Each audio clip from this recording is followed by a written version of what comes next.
A Quartet on Command. Story 1. The Silas Legend. "It's haunted," Sam said, leaning in conspiratorially. The flickering light from his phone cast long dancing shadows across his face, making his eyes look like dark pits.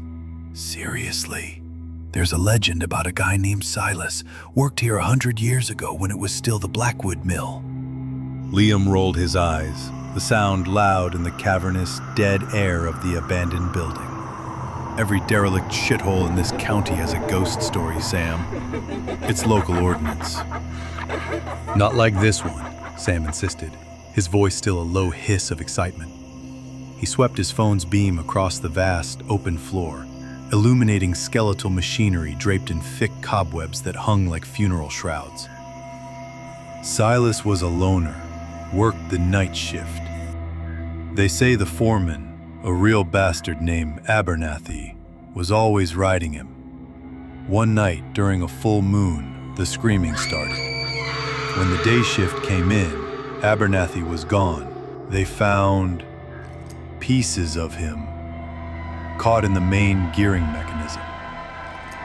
Chloe, who had been methodically documenting the decay with her own phone, lowered it. "And Silas?" Shrug. "Vanished," Sam said. "Some say he ran. Others say he threw himself into the river. But the legend says he never left, that his spirit is tied to the iron and steam of this place. They say on the anniversary of the disappearance, you can still hear him at work." He grinned, a flash of white in the gloom. "Guess what tonight is?" A cold draft, smelling of rust and damp earth, snaked its way through a broken window pane, and Liam felt a genuine shiver trace a path down his spine. He hated that he'd let Sam talk him into this. He was a skeptic, a debunker. He came for the thrill of trespassing, the adrenaline of being somewhere forbidden, not to entertain his friends' campfire tales. Yet, the sheer scale of the mill's main chamber was oppressive. The ceiling soared 3 stories high, lost in darkness, and the silent, hulking machines felt like sleeping titans. "So the plan is to just sit here until the ghost of Silas clocks in for his shift?" Liam asked, his voice echoing unnaturally. "We explore," Sam corrected. "The foreman's office is on the 2nd floor. That's where they say it's worst." They moved deeper into the building, their footsteps crunching on a carpet of grit and fallen plaster. The air grew colder, heavier. It was the kind of silence that wasn't empty, but felt full of listening. It pressed in on them. After a few minutes of navigating the maze of machinery, a new sound began to surface, faint and rhythmic. Scrape, drag, scrape. Liam froze. "Okay, what's that?" Chloe stopped beside him, tilting her head. "Wind rattling a loose piece of siding, probably." "No," Sam breathed, his eyes wide. "It's from upstairs." The sound was maddeningly indistinct. It could have been anything. An animal, the building settling. But it had a cadence, a deliberate quality that scraped at the nerves. They found a set of iron stairs bolted to the brick wall, leading up into blackness. Sam went first, his phone beam cutting a nervous path ahead. Liam followed, with Chloe bringing up the rear. The 2nd floor was a network of catwalks and smaller rooms. The foreman's office was at the far end, a glass-walled cage overlooking the main floor below. The scraping was louder here, more defined. It sounded like metal being dragged across concrete. "Did you hear that?" Chloe whispered, grabbing Liam's arm. Her pragmatism was visibly fraying at the edges. The scraping had stopped, replaced by a single sharp clang, as if a heavy tool had been dropped. Silence descended again, thicker and more menacing than before. "This is where they found Abernathy's logbook," Sam said, his voice barely audible. He shone his light into the foreman's office. A rusted metal desk sat in the center of the room, its surface littered with debris. A single chair was overturned beside it. They said the last entry was just one word: Silas. While Sam was caught up in his storytelling, Chloe moved toward a bank of rusted filing cabinets against the far wall. She tugged at a drawer which screeched open in protest. If this place was abandoned in a hurry, maybe there are still records. She pulled out a moldering cardboard file. Inside were brittle, yellowed personnel records from the early 1920s. She flipped through them, her breath clouding in the cold air. Henderson, Jones, Miller, here we go. Abernathy, Elias, hired 1919, foreman. She kept flipping. Okay, this is weird. The whole section for the year 1923? It's gone. The pages have been torn out. The scraping sound started again. It was no longer distant. It was close. It was on the catwalk, just outside the office. Scrape. Drag. Scrape. It was the sound of something heavy, something relentless moving toward them. Liam's skepticism evaporated in a flash of pure primal fear. This wasn't the wind. This wasn't a story. The sound was real, and it was coming for them. "We need to go," Liam said, his voice tight. "Now!" Panic ignited. They scrambled out of the office, tripping over each other in their haste to get back to the stairs. The scraping stopped the moment they burst onto the catwalk. A profound silence fell once more, broken only by their own ragged breathing. They looked down the length of the metal walkway. It was empty, and then, directly above them, a floorboard creaked. They all looked up. The third floor was a web of shadows and rafters. Something heavy thudded onto the floor above their heads, shaking the entire structure. A shower of dust and rust rained down, glittering in their phone beams. A single dark drop of liquid landed on the screen of Chloe's phone, which she was holding up like a shield. It was thick, black, and viscous. It looked like ancient, congealed oil. She let out a small, strangled scream. That was it. The dam of their courage broke completely. They fled, stumbling down the iron stairs, their feet ringing on the metal. They didn't stop until they reached the massive sliding door they'd entered through. Liam threw his shoulder against it. It didn't budge. "It was open!" Chloe cried, her voice cracking with hysteria. "I propped it open with a brick!" He pushed again, his muscles screaming. It was sealed tight, as if welded shut. From the top of the iron stairs, a new sound began. The slow, rhythmic scrape of metal on metal, descending, coming for them. Liam backed away from the door, his heart hammering against his ribs like a trapped bird. He looked at Sam, at Chloe, their faces pale masks of terror in the gloom. The story wasn't a story. The legend was standing at the top of the stairs. He's real.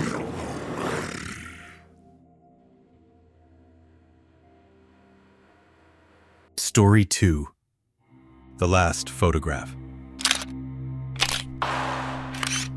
He lifted the lid of the cedar chest. The scent of her, lavender and old paper, rising to meet him one last time. It was an aroma so deeply entwined with his memory of Eleanor that for a moment he felt a physical ache in his chest, a phantom limb of loss. It had been a week since the funeral, a week since the house had become an echo chamber, every room amplifying her absence. His daughter, meaning well, had suggested he start sorting through her things. It was a practical task, meant to be a distraction, but Arthur knew it for what it was, the formal final act of goodbye. The attic was warm, the afternoon sun slanting through the single dusty window and illuminating a million dancing dust motes. This room, more than any other, was their museum. 57 years of shared history were packed into boxes, stacked in corners, and tucked away on shelves. But this chest, her hope chest from when she was a girl, was the sanctum sanctorum. It held the things she had deemed too precious for any other place. His hand, spotted with age and trembling slightly, reached inside. The first thing his fingers touched was the brittle, papery texture of a dried flower. He lifted it out, a corsage of white gardenias, now the color of old ivory, their first dance. He'd been a clumsy boy of 19, all knees and elbows, terrified he would step on her feet. She had laughed, a sound like wind chimes, and told him to just hold on tight. He could almost feel the starched collar of his shirt, the nervous sweat on his palms. He set the corsage carefully aside and reached in again. A bundle of letters tied with a faded blue ribbon. His letters, sent from a world away during his service, full of bravado and a loneliness he would never admit to in words. He didn't need to read them.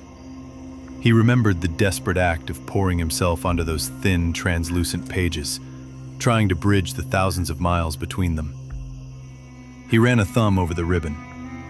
She had kept them all. Deeper in the chest, beneath a folded baby blanket that still held the faint scent of their son, Michael, he found a small velvet pouch. Inside, nestled in the worn fabric, was a single, perfect seashell, its spiral iridescent in the dusty light. Their honeymoon on the coast. They had walked the beach for hours, two young people with nothing but time and each other. He remembered her holding a shell just like this one to his ear.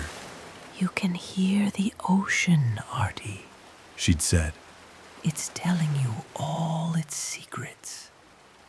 He lifted it to his own ear now, but all he could hear was the blood rushing in his veins. A lonely tide.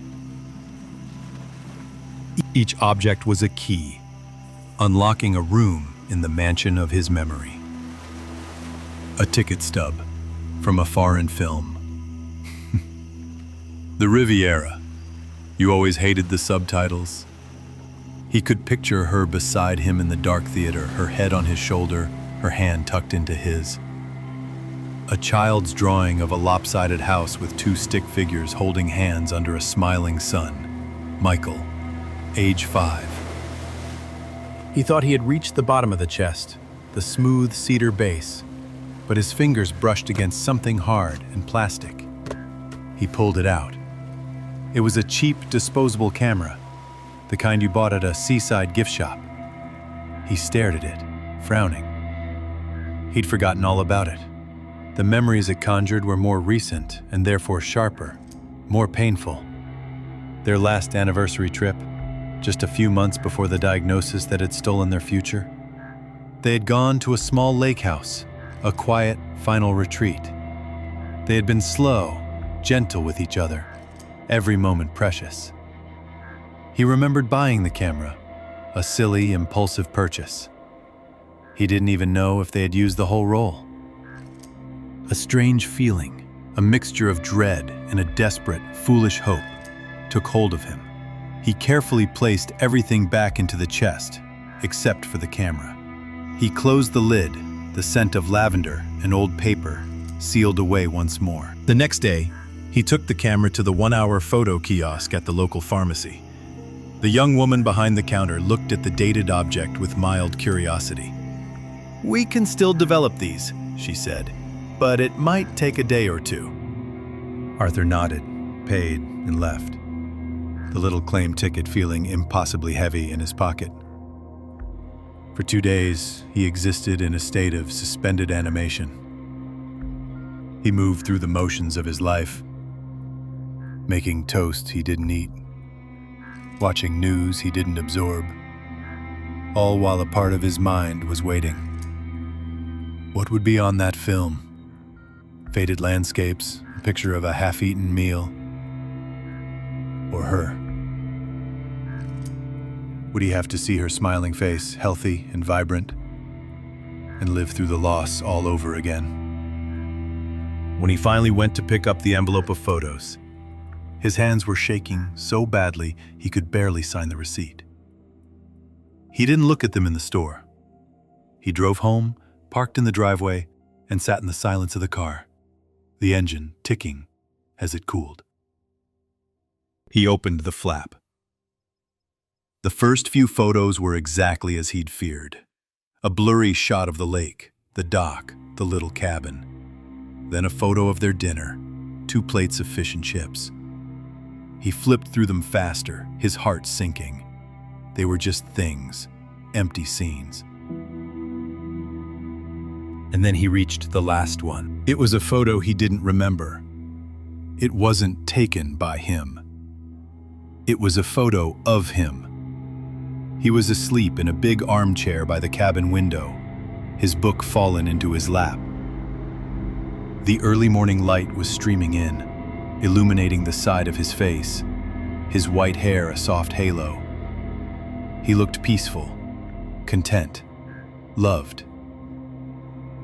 It was the last photograph on the roll, the last photograph she ever took. He carried it inside and sat down in his own armchair, the one that faced the empty space where hers used to be. He looked at the image, at the man in the picture. And for the first time, he saw himself, not through his own eyes, clouded by grief and age, but through hers. He saw the man she had loved for 57 years, captured in a quiet moment of peace. The grief was still there, a vast and deep ocean, but now, for the first time, he could see the shore. It was a final gift from her, a message across the void. This is how I saw you. This is how I will remember you. He held the small, glossy square in his hand, a final, tangible piece of her love, whispered, "There you are, my love." Story 3. The Sky Glass Sea. It's solid. The whole ocean. Dr. Aris Thorne stood at the edge of the Great Basin, her voice a crackle of disbelief over the comms link to her rover, the Wanderer. Before her, stretching to a horizon that curved with the planet Xylos itself, was what every long-range scan, every orbital survey, had identified as a massive liquid methane sea. It shimmered under the eerie dual light of the binary suns, one a brilliant white dwarf, the other a bloated red giant. It had waves, or rather, what looked like waves, frozen in place. Great undulating swells of a material that was perfectly, flawlessly transparent. She took a cautious step forward, the mag clamps on her EVA boots humming. Her weight rested on the surface. It held. It didn't crack or groan. It was utterly, impossibly solid. This wasn't ice. Her suit's external temperature reading was a balmy, if sterile, 12 degrees Celsius. She knelt, her gloved hand hovering inches above the glassy plain. Silicate structure? Crystalline lattice on a planetary scale? Impossible. Her mind, a place of order, data, and logical progression, was struggling to categorize the sensory input. For a xenogeologist on a solo 5-year survey mission, this was the equivalent of a biologist discovering that trees could walk. It violated fundamental principles. She was a scientist, driven by evidence, and the evidence beneath her feet was rewriting the textbook on planetary formation. She returned to the Wanderer and retrieved the deep core drill. Her mission protocols were clear.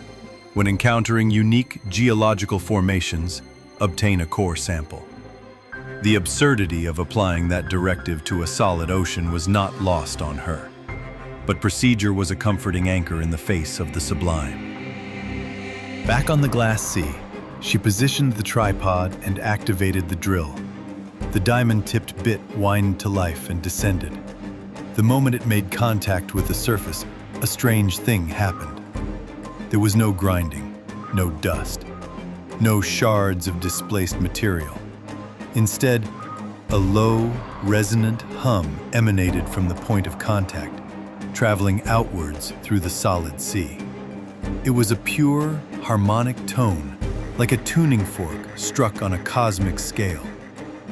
The entire plane began to vibrate in sympathy, the hum rising in pitch and volume. It wasn't a mechanical sound, it was musical. Eris felt it in her bones, a vibration that seemed to bypass her suit and sink directly into her marrow. She looked down, through the flawless, transparent medium she was standing on. And she saw movement. Far below, in the crystalline depths, lights began to stir. They weren't reflections of the twin suns. They were self-contained, geometric patterns of soft, internal luminescence. Vast triangles, intricate squares, and spiraling hexagons of light pulsed and shifted, their rhythm matching the escalating hum of her drill. They were deep, miles deep, but the clarity of the glass was so perfect it felt as though she could fall into them. Her scientific mind reeled, grasping for an explanation. Piezoluminescence, subsurface energy fields reacting to the sonic vibrations. But the patterns were too ordered, too complex. They weren't random flashes. They were responding. It's a network. It wasn't a geological feature.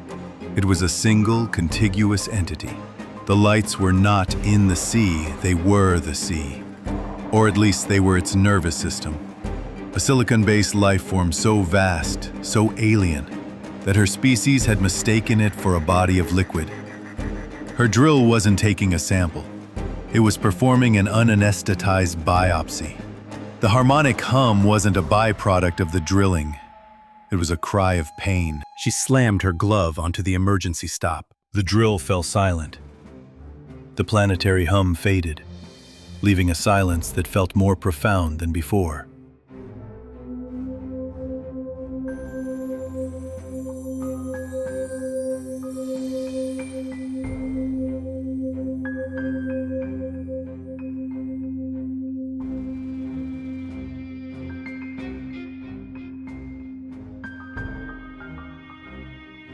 Eris stood trembling, not from cold, but from a sudden, crushing awareness of her own trespass. She was an intruder, a microbe, scratching at the skin of a god. She looked down again. The frantic, chaotic pulsing of the lights deep below had ceased. They began to drift, to coalesce. Slowly, majestically, the countless geometric forms merged into one single massive pattern of light directly beneath her boots. It was an intricate, beautiful, and terrifyingly familiar design. It was a star chart. She recognized the spiral arms, the nebulae, the precise positioning of pulsars. And in one of the outer arms, a small, insignificant-looking yellow star was highlighted, pulsing with a gentle, insistent rhythm. Around it, 8 smaller points of light orbited in perfect, familiar sequence. The third point of light, her point of light, was glowing brighter than the rest. It knew. Somehow, this vast, crystalline intelligence had read her ship, her origin, from the crude, violent vibrations of her drill. It had looked back. In a single, silent, overwhelming moment of communication, it had said, "I see you. I know where you are from." The scale of it broke her. The solitude of her 5-year mission was nothing compared to the profound, species-level loneliness she felt in that instant. She was a representative of a loud, brutish, and utterly insignificant race that had just announced its presence by stabbing a thinking planet with a sharp stick. She stumbled backward away from the drill, her feet clumsy on the sacred ground. With fumbling, panicked movements, she retracted the drill bit, an act that felt like the most pathetic apology ever offered. She scrambled back to the Wanderer, sealed the airlock, and collapsed into the pilot's chair, her body shaking uncontrollably. Her mission was to survey, to catalog, to report. Data, numbers, spectra. All of it was meaningless now. She stared at the comms panel, at the blinking light that indicated the open channel for her log entry. What could she possibly say? How could she explain this? She took a deep, shuddering breath, her training and her terror at war within her. Finally, she activated the log. Log entry. I have made first contact. And I think we are the microbes. Story 4. The empty chair. The maitre d' approached her table with the practiced, funereal grace reserved for delivering bad news in expensive restaurants. Eleanor Vance did not look up from the wine list. She knew what was coming. The empty chair across from her was screaming it. Marcus was late. Marcus was never late. Ms. Vance, the man began, his voice a low murmur. A message for you. He placed a tablet on the white linen tablecloth. On the screen was a single news alert, time-stamped 3 minutes ago.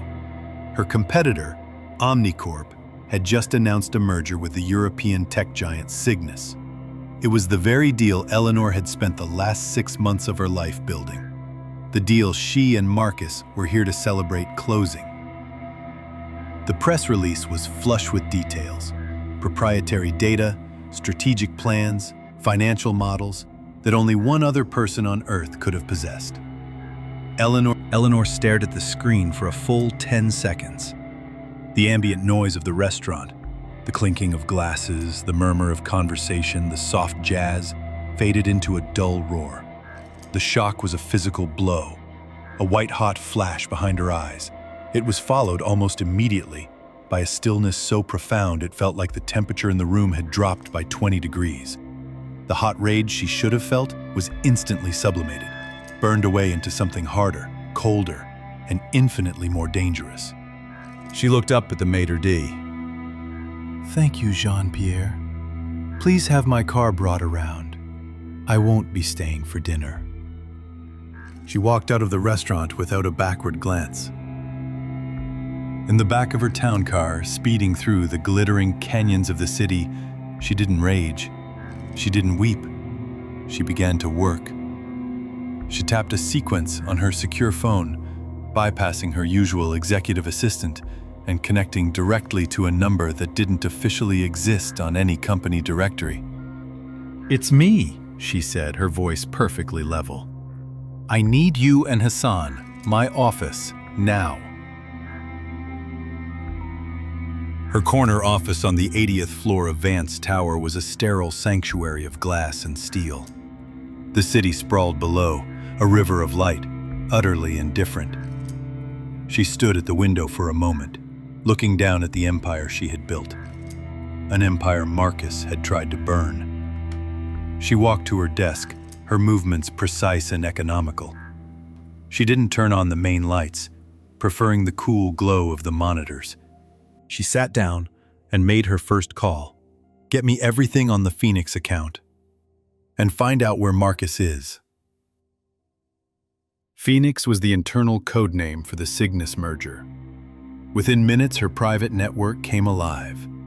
Anya, her forensic accountant, a woman who could find a single misplaced dollar in a hurricane of transactions, was the first to report. "The data was moved from the secure server 3 days ago." Anya's voice crackled over the speakerphone. "Transferred to an external holding company based in the Caymans. He used a triple encrypted key. Very clean." "But not clean enough," Eleanor stated. It wasn't a question. "Never," Anya replied. "Give me an hour." Next was Hassan, her security specialist, a ghost who moved through the digital world without leaving footprints. His flight records are sealed, His personal comms are dark. He's a ghost. Ghosts leave trails, Eleanor said, her eyes fixed on the flow of data appearing on her central monitor. He's arrogant. He thinks he's smarter than we are. Look for hubris. For the next hour, the office was a silent vortex of activity. Eleanor orchestrated the hunt, her commands clipped and precise. As the data flowed in, the full scope of the betrayal became sickeningly clear. Marcus hadn't just stolen the Cygnus deal. He had been building a parasitic network of shell corporations for over a year, preparing to systematically bleed her company dry after the merger, leaving her with a hollowed-out shell. He hadn't just betrayed her. He had been planning to vivisect her life's work. Anya's voice cut through the silence again. He liquidated the holding company an hour ago. Of course he did. The funds were transferred to a new account. I'm tracing it, but it's deep. Stay on it, Eleanor ordered. It was Hassan who found the key. I'm in his personal cloud storage, he announced. He must have accessed it from a non-secure network, left a token active for a few minutes. Sloppy. There's a file here. Contingency_travel docx. Open it, Eleanor said, her knuckles white as she gripped her mouse. The document appeared on her screen. It was everything. Flight itineraries under a new name, bank details for an account in Zurich, scans of a new passport, and personal correspondence. He had been planning to disappear tonight, to a new life in a place with no extradition treaty. He had left it all in a single stupidly named file. Hassan let out a low whistle. He used our anniversary as the transfer password. The sentimentality will be his undoing. Eleanor felt nothing. No satisfaction, no anger, just the cold, clear certainty of the path forward. Anya confirmed the Zurich account was the destination for the liquidated funds. Hassan confirmed he could access it given the right authorization. They laid out her options. Option A, the legal route. Lawsuits, international courts, it would take years, cost millions, and the odds of recovering the full amount were slim. Marcus would be long gone, living off her money. Option B, the scorched earth option. Use the access Hassan had gained. Use Marcus's own illicit methods against him. They could lock him out of the funds, trigger audits, and use his own network of shell companies to entangle him in a web of international fraud so thick he would never escape. It would be illegal, dangerous, and would expose her to immense personal risk if it ever came to light. But it would be over in 48 hours. He would be ruined. Eleanor stood up and walked back to the floor-to-ceiling window. She looked down at the city lights, then turned her gaze to the empty conference table in her office. She stared at the chair where Marcus had always sat, the chair of her second in command, her protege, the man she had trusted like a son. The empty chair. It was the source of the wound. And now, the symbol of her resolve. She turned back from the window, her face set like stone, her decision made. She picked up her secure phone, the one that connected her to Anya and Hassan. They were waiting for her command, legal or lethal, justice or retribution. A single decisive nod. She pressed the call button.